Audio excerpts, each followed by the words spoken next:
Hey guys, welcome back. In today's video I'll be showing you how you can fix your Instagram invite problem or Instagram invitation problem issue.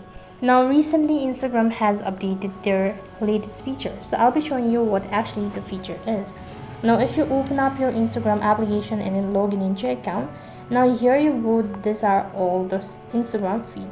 So from here you need to select the particular account that you actually don't follow. Let's say that this particular one, I don't actually follow this particular user.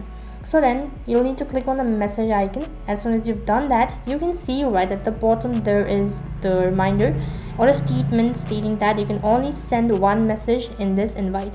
Remember to follow our community guidelines and all that.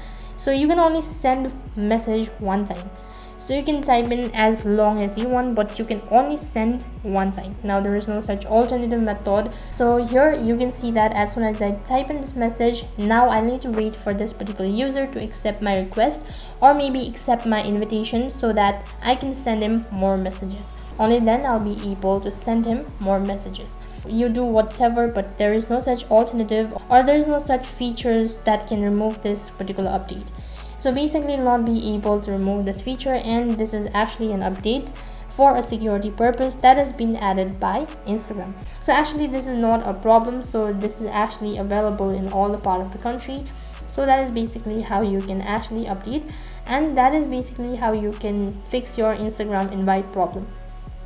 And also you cannot delete this message. Now you cannot do anything unless and until this particular user will be able to accept your invitation. Only then you can just make changes with your information and all that. Apart from that, there is no such features or ways to just cope up with this procedure. So in this way you can fix your Instagram invite problem or issue. That's it for this video.